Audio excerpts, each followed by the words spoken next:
Welcome to Empty Legend Looms.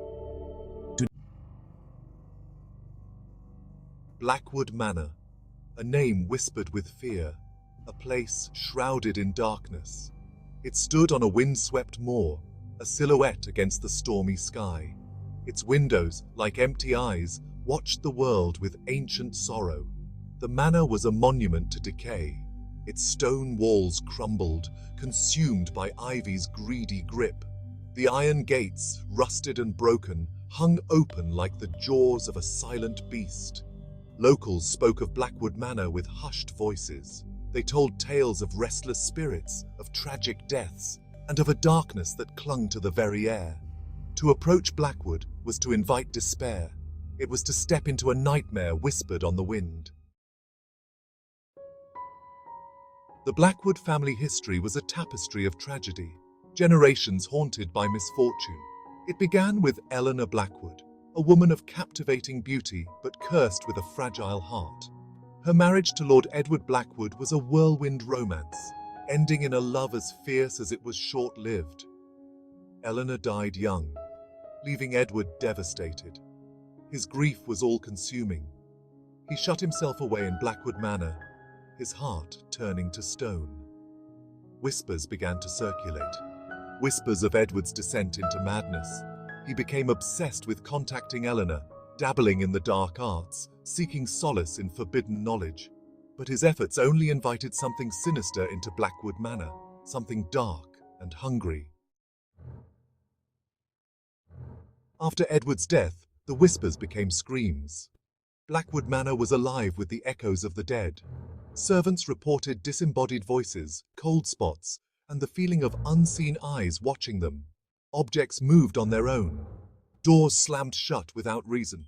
The scent of Eleanor's favorite lavender perfume wafted through the halls, a chilling reminder of her presence. The villagers below avoided the manor. They spoke of a curse on the Blackwood family, a curse that trapped the souls of the dead within the manor's walls. Blackwood Manor, once a place of grandeur, had become a prison for tormented souls unable to find peace. Years passed, and the Blackwood line dwindled. Each heir met an untimely end, driven to madness or claimed by mysterious accidents. The manor fell further into disrepair. Then, Emily Blackwood, a distant relative, inherited the estate. Young and full of hope, she ignored the warnings and moved into Blackwood Manor. Her joy was short-lived. The paranormal activity intensified. Emily became withdrawn, haunted by visions of Eleanor and the spectral figure of a tormented man. One stormy night, Emily vanished. No trace of her was ever found. The manor fell silent, the echoes of her laughter swallowed by the encroaching darkness. Blackwood Manor had claimed another victim. Decades passed. Blackwood Manor stood desolate, a testament to tragedy and despair. Then the Thompsons purchased the estate. John Thompson, a renowned architect, was drawn to the manor's crumbling beauty. He envisioned restoring it to its former glory, unaware of the darkness that awaited. His wife, Sarah, was apprehensive. She felt an oppressive weight upon arriving, a sense of dread that clung to her like cobwebs. Their children, twins, Daniel and Lily, were too young to understand the palpable fear that permeated Blackwood Manor. Their laughter echoed through the halls, a jarring counterpoint to the silence of the grave. John dismissed their fears as superstition. He would soon learn that some houses are best left undisturbed. Section 6. The Voices of the Past.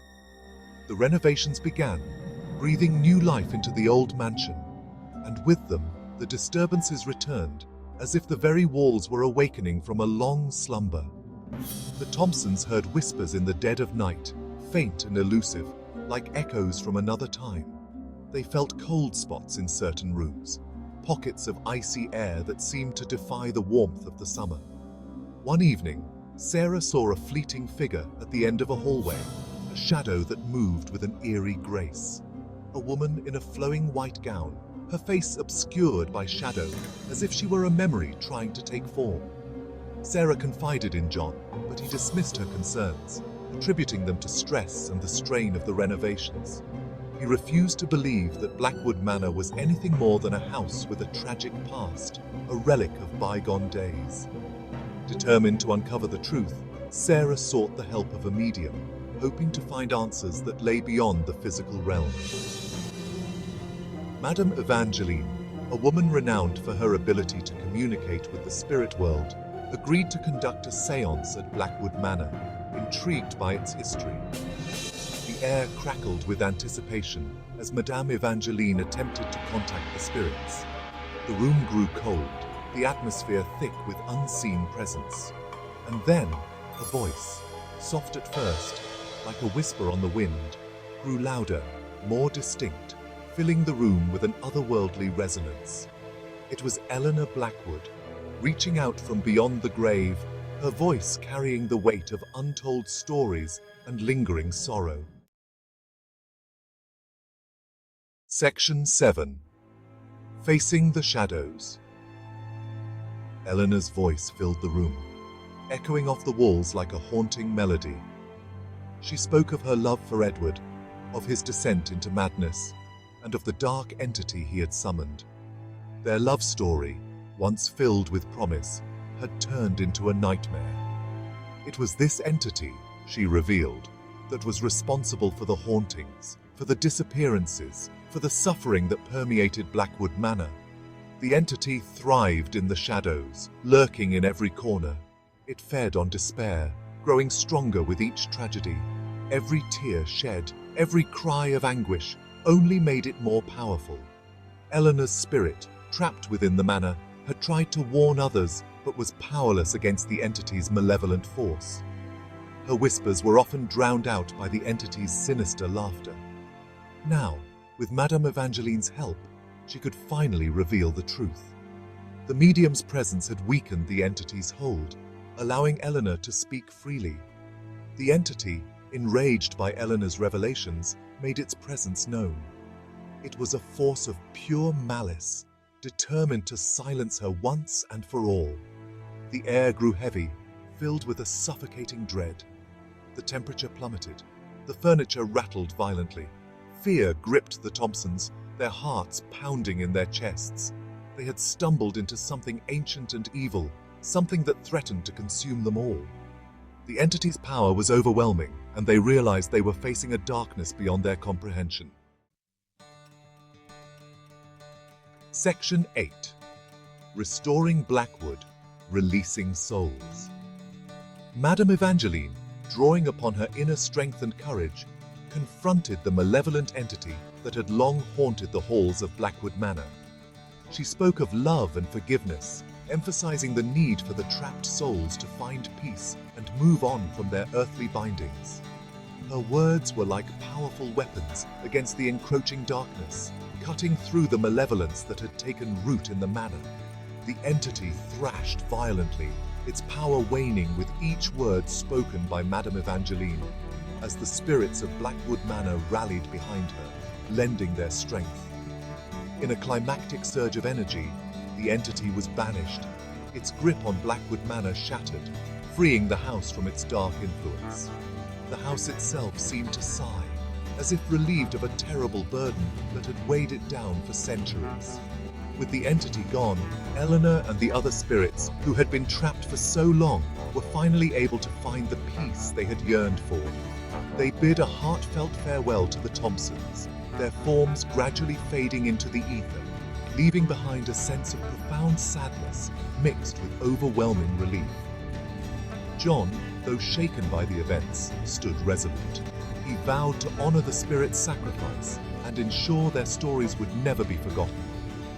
He poured his heart and soul into the restoration of Blackwood Manor, transforming it from a place of darkness and despair into a beacon of light and hope for future generations.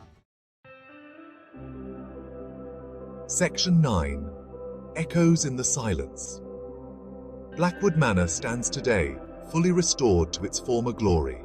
The gardens bloom, the laughter of children echoes in the halls. The darkness is gone, replaced by a sense of peace. But some say that on the anniversary of Eleanor's death, a single white rose appears on her tombstone, a reminder of the love that transcends death. And in the stillness of the night, if you listen closely, you might just hear the faint strains of music carried on the wind, the echo of a waltz danced by shadows in the moonlight. Blackwood Manor is a testament to the enduring power of the past, a reminder that even in the face of darkness, hope can find a way.